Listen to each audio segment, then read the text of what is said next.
શાક બનાવીશું। સેવ ટમેટાના શાક માટે આપણે ટમેટા લીધા છે, 4 ટમેટા લીધા છે। એમાં 3 ટમેટા આપણે કાપી નાખ્યા છે અને 1 ટમેટાનું આપણે ગ્રેવી બનાવી લીધું છે। અને આપણે અહીંયા આદુ મરચાંની પેસ્ટ બનાવી લીધી છે અને આપણે 1 વાટકી સેવ લીધેલી છે। તેલ આપણે અહીંયા 3 ટેબલસ્પૂન જેટલું તેલ આપણે એડ કરીશું અહીંયા। હાલો તો આપણું તેલ ગરમ થઈ ગયું છે તો આપણે હવે અડધી ચમચી રાઈ નાખી દઈશું, અડધી ચમચી જેટલું જીરું અને 1 ચમચી જેટલી હિંગ નાખી દઈશું।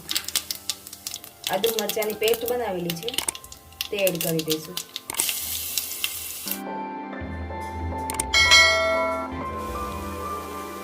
લસણની પેસ્ટ આપણે સરસ થઈ ગઈ છે। હવે આપણે એમાં ટમેટા એડ કરી દઈશું।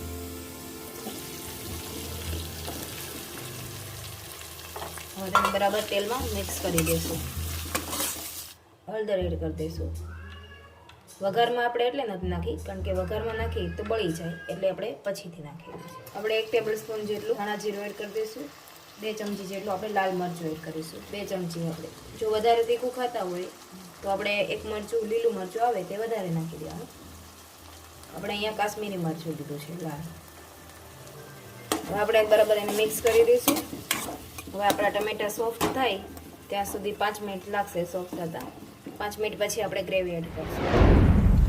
5 મિનિટ થઈ ગયા છે, આપણા ટમેટા બરાબર સોફ્ટ થઈ ગયા છે। હવે ગળપણ માટે એટલો ગોળ ઉમેરી દઈશું। જો તમે ખાંડ નાખીએ તો ખાંડ પણ નાખી શકો છો, પણ મેં અહીંયા ગોળ યુઝ કર્યો છે। ગોળનો સ્વાદ સરસ આવે છે એટલા માટે ગોળ નાખ્યો છે। 1 ટમેટાનું ગ્રેવી કરેલું છે તે પણ આપણે એડ કરી દઈએ છીએ। બરાબર મિક્સ કરી દઈએ। મીઠું આપણે એટલું એડ કરી દઈશું સ્વાદ અનુસાર।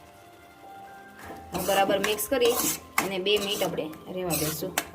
આપણે ટમેટાનું શાક સરસ થઈ ગયું છે, સોફ્ટ થઈ ગયું છે। ગરમ મસાલો નાખી એડ કરી દઈશું।